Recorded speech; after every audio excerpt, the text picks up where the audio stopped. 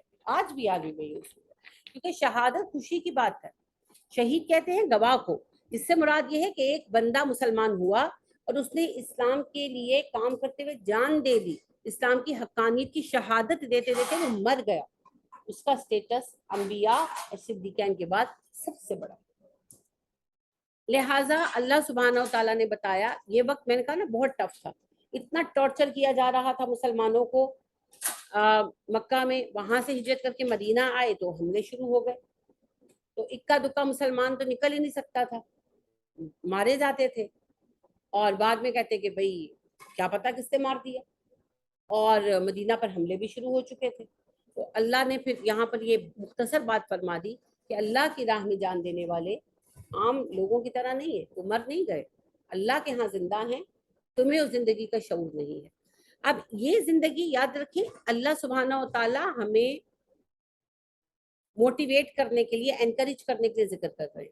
اس سے مراد یہ مت نکالا جائے کہ وہ اس دنیا میں زندہ ہے.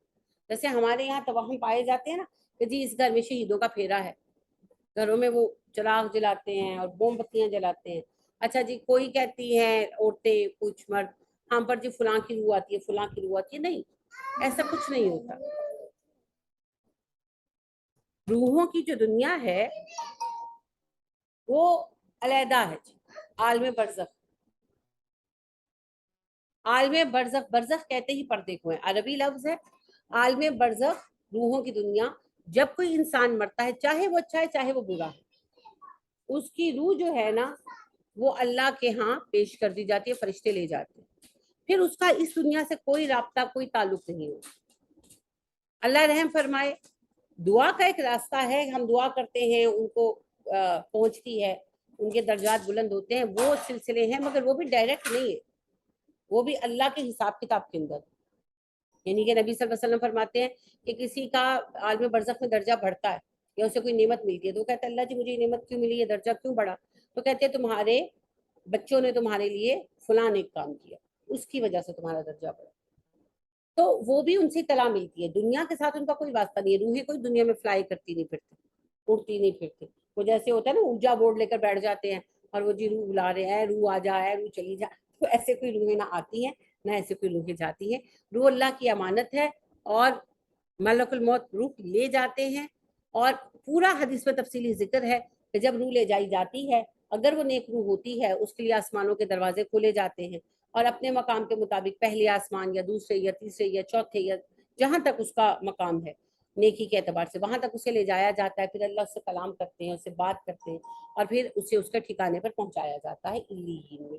اور اگر وہ روح بری ہوتی ہے، کافر ہے، مشرک ہے یا بہت گنہگار ہے، اللہ ہم پہ رحم کرے، تو آسمانوں کے دروازے نہیں کھولے جاتے اور اللہ سبحانہ و تعالیٰ حکم دیتے ہیں کہ اسے سجین میں پھینک دیا جائے، تو اسے وہیں سے سجین میں پھینک دیا جاتا ہے. اور جہاں یعنی کہ سجین کا جو لیول اس کا ہے اس کے لیے ریزرو، وہ اس لیول پر پہنچا دیا جاتا ہے. اسی کا نام عذاب قبر اور ثواب قبر بھی ہے. تو عالم ارواح میں، عالم برزخ میں ساری روحیں زندہ، اس میں شہداء کی علیحدہ خصوصیت نہیں ہے. شہداء کا بیان خصوصیت سے آیا تاکہ جب ایک مسلمان اللہ کی راہ میں جان دے تو گھر والوں کو یہ خوشی ہو کہ وہ تو ایک مقام پا.